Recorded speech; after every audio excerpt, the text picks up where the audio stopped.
Hi hello friends, Deepavali వచ్చేస్తుంది కదండి. అందుకని మేము క్రాకర్స్ కొనుక్కోవడానికైతే బయటకు వెళ్తున్నాం అనమాట. క్రాకర్స్ స్టీల్ ప్లాంట్లో డాక్టర్ బిఆర్ అంబేద్కర్ కళాక్షేత్రం అని చెప్పి ఒక పెద్ద హాల్ ఉంటుందన్నమాట. మీటింగ్ హాల్ లాంటిది. అంటే ఏమైనా సాంస్కృతిక కార్యక్రమాలు ఇలాంటివి ఏమైనా జరుగుతూ ఉంటాయి అక్కడ. అందుకని అక్కడ పెట్టారు అని అంటే క్రాకర్స్ ఫైర్ వర్క్స్ అవి పెట్టారు అమ్మడానికి అని అంటే అక్కడికి వెళ్తున్నాం అనమాట క్రాకర్స్ కొనుక్కోవడానికని. క్రాకర్స్ ఆడపిల్లల కన్నా మగపిల్లలే బాగా కాలుస్తూ ఉంటారు కదండి. బాంబులని 100 వాలా 1000 వాలా షార్ట్స్ అని ఇలాంటివన్నీ. అందుకని మా బాబుని అయితే తీసుకువెళ్తున్నాం అనమాట. ఎందుకంటే వాడికి కావాల్సినవి వాడికి నచ్చినవి వాడే కొనుక్కుంటాడు అని చెప్పి తీసుకువెళ్తున్నాము. మేము తీసుకువచ్చినా వాడు వాటితో సాటిస్ఫై అవుతాడో లేదో తెలియదు కదండి. అందుకని వాడిని కూడా తీసుకువెళ్తున్నాము. వాడికి నచ్చినవి వాడే తీసుకుంటాడు, వాడికి ఎన్ని కావాలంటే అన్నీ అని చెప్పి తీసుకువెళ్తున్నాం అన్నమాట. ఈ డాక్టర్ అంబేద్కర్ కళాక్షేత్రం హాల్ అయితే సెక్టర్ 5లో ఉంటుందండి.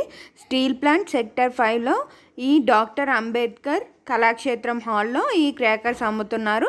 దగ్గరలో ఒకవేళ ఎవరైనా క్రాకర్స్ కొనుక్కోవాలి అని అంటే ఇక్కడికి వెళ్ళండి. బాగున్నాయి, అన్నీ చాలా బాగున్నాయి. అన్ని క్రాకర్స్ ఉన్నాయండి. రీజనబుల్ రేట్స్ కూడా అనిపించాయి అన్నమాట. అందుకని దగ్గరలో ఎవరైనా ఉంటే ఇక్కడికి వెళ్ళి తప్పకుండా క్రాకర్స్ కొనుక్కోండి. ఇంకా కొనుక్కోకపోతే మేము అక్కడికి వెళ్ళేటప్పటికే చాలా వెహికల్స్ ఉన్నాయండి. కార్స్ కానీ బైక్స్ కానీ క్రాకర్స్ కొనుక్కోవడానికి వచ్చిన వారు అటు ఇటు రోడ్డుకి అటు ఇటు పార్క్ చేసుకొని లోపలికి వెళ్ళి క్రాకర్స్ కొనుక్కోవచ్చండి.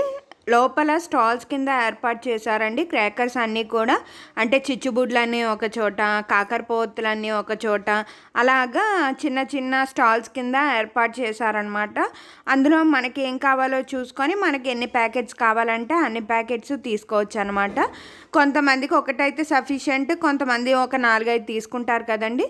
అలా మనకి ఒక్కొక్క స్టాల్ దగ్గర ఒక్కొక్క మనిషి కూడా ఉన్నారు.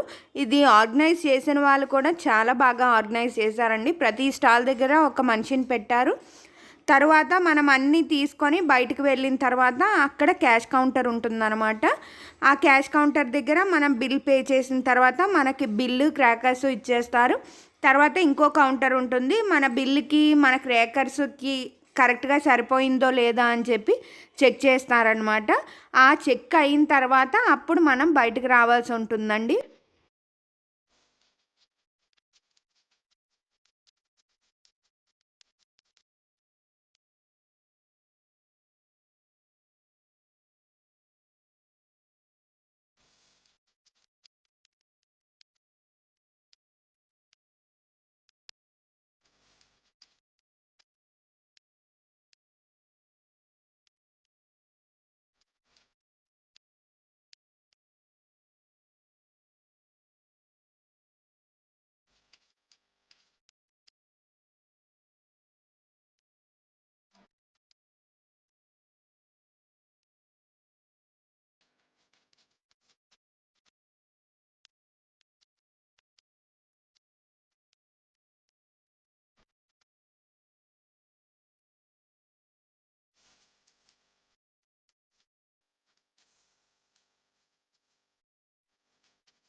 మా క్రేకర్స్ షాపింగ్ అయితే అయిపోయిందండి. ఇది బిల్ కౌంటర్ అనమాట. క్యాష్ కౌంటర్ దగ్గరికి అయితే వచ్చేసాము.